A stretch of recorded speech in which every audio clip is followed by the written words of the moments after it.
Great to be with you this morning. Thank you so much for joining me in the praise and the worship of our God. A couple of notes for us real quick as we wrap up. First of all, there will be a brief VBS meeting as soon as we are done here and get out. We'll meet in the office. So if you want to help out with VBS in some way, I'd love to have you. Still got a number of different holes and slots to fill. So stop by the office there. We'll probably meet in about 10 minutes for that. Want to mention too that I will be on a little bit of vacation this week with my family. So if you need pastoral emergency assistance right away, please call Pastor Gieshen or Pastor Seelhoff. Both of them are glad to serve you.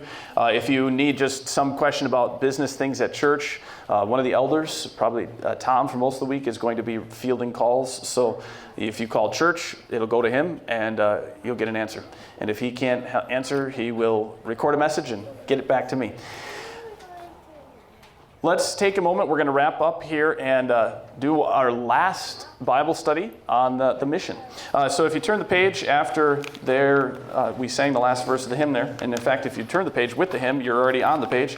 On the bottom of page 9, we'll start the last section of our mission and value study. So what we've been doing, in case you've been missing out on this, is we have for the last 6 weeks or so been working through a Bible study on our mission and our values. The goal out of all of this is to develop a mission statement, and probably more importantly, a list of values, things that are important to us as we carry out God's mission here at Peace. This was part of our recommendation because we're working through a self-assessment and adjustment program, and it's been a great blessing and a joy for us to work through that.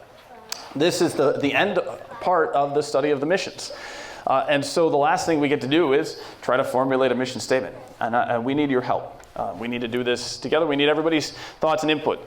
Hopefully by now, we should have a whole lot of suggestions, at least in our own mind, of some words that we would want to use to put into a mission statement. If you see on the bottom of page 9 there, and then through most of page 10, you can see all of the different 5 or 6 words that everybody used to summarize the Bible passages that we've been taking a look at. First, we looked at all of the passages that summarize the mission that Jesus gave the church. And there were 4 major Bible passages. And so question 1 there on the bottom of page 9 through most of page 10 lists all of the different summaries that you provided for us regarding the mission that Jesus gave the church. Some of those words, I would guess, would be key words for you to use as you think about a mission statement for Peace. Then last week, and it was, we just did it last week, so we haven't had a lot of chance to get input in. Question 2 there asks how the early church understood its own mission, the mission of God that it had been given. And again there, if you have had a chance to think about that and have some further answers for yourself, or you'd like a little chance to look at the Bible passages some more, I left all of the service folders from last week on the far end of the counter. You have the service folders for this week are on the close end. You can grab one of those, take a look at the Bible passages if you'd like, and jot down some notes. That might give you some other words that you could use to describe the mission of the church, the mission of God's people. After you've done that, then we can take a look at the end results here. So, for example, question 3 asks us here to think, just so we've got an idea of where we're going. How does a mission statement help with planning and decision making within a congregation? I would guess that the answer is pretty obvious. It's probably more obvious in a corporate setting. What's McDonald's mission statement? What's their little tagline, their mission? Isn't it? It's have it your way, right? Oh, that's Burger King. You're right. You're Burger King. Good clarification. Thank you. Right? Burger King. Have it your way. So how does that drive all of their decision making? Their decision making is, we're going to make sure that we have as many options for you as possible so that you can choose it the way you want it. What are we not going to do? We are not going to sell you 6 prepackaged meals that you have no options about. And we've all been to restaurants, right, where you order by the plate and you don't really get an option to choose what you want. Burger King's not going to do that, right? It doesn't fit with their mission statement. A better example in the church world. A number of churches I know have a mission statement, something about teaching timeless truth in timely ways. Something like that, right? And so what do they draw on? What do they emphasize in their church? Teaching, right? Their church focuses primarily on teaching. What do you not see then in that church?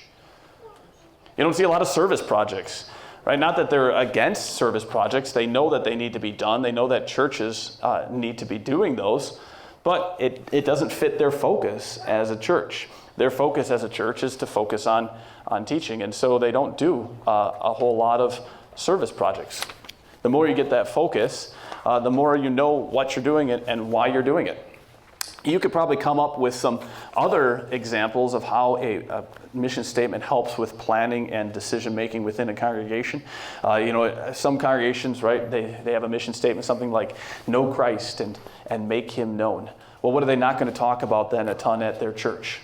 Buddha or some other religious figure. And not that it's bad to educate people on the varieties of religious figures out there, but it doesn't fit with their mission. And so they're not going to be focusing on that. So a mission statement provides a lot of clarity for leadership as they start to make decisions about where the congregation is going. So then here's the thing for you. All right, 4, list some things that would have to be part of a congregational mission statement for it to be of value. I would encourage you, if you've got a chance, as we're right here right now, if you know what you want to say, just write it down. Then you can be done with it. And you can put the mission statement down at the bottom of the page and submit it to me. I'd love to have it. But what would be some things that might be you'd have to have for it to be of value?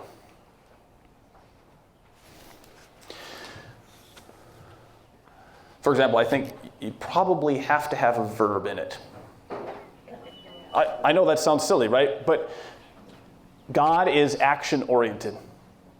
God is doing something. He's always doing something for us. I'm thinking you have to have some sort of a verb in your mission statement, even if you turn it into a noun, like teaching.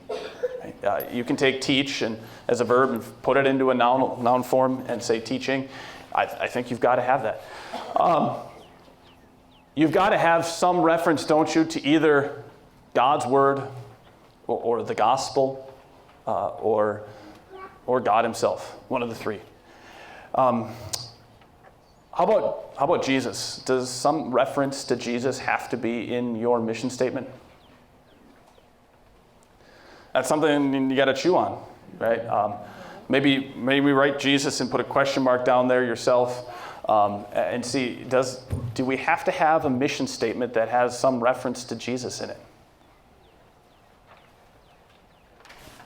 You got to chew on that one. What are some things that you do not want to put in a congregation's mission statement? We got 3 blanks there. What are some things that you don't want to see there? Some things that even might be well-intentioned, but not you don't want to in them.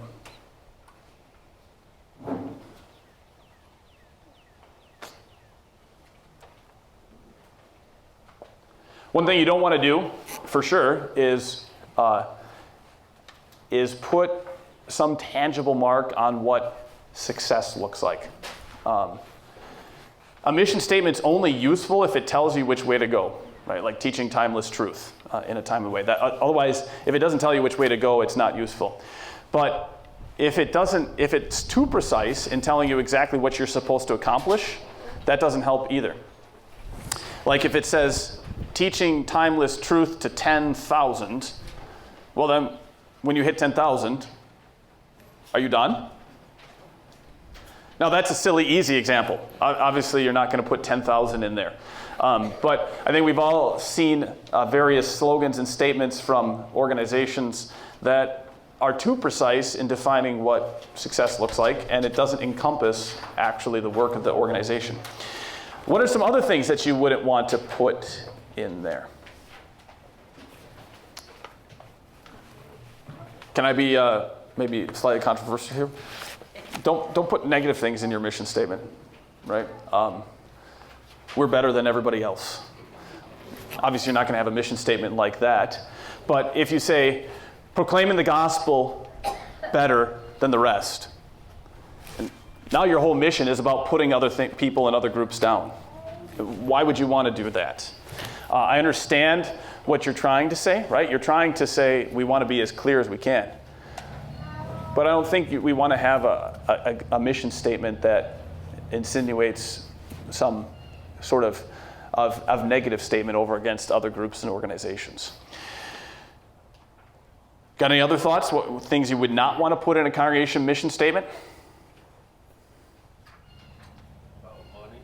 All right. Yeah. There you go. Paul is right. You would not. I don't think you want to put something in there about money, and that would probably run with the whole defining success too clearly. But I don't think we need that in there. Lastly, then, all right. So question 6 is, hopefully by now, from questions 1, questions 2, and your own thinking, you have a suggestion for a mission statement for us. What I'd love to see is a 100 to 150 mission statement suggestions in my inbox, text message, however you want to get it to me.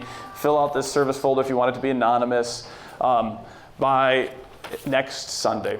That would be great, because then what's going to happen is the committee will sit down and we'll take a look at all of the suggestions, and we'll start to try to filter through them. And obviously there's going to be a lot of repeats in that many, but what we want to get to is a point where we have, say, 10 or so, and we can put them back to you and ask you to vote on them. That's what we'd like to do.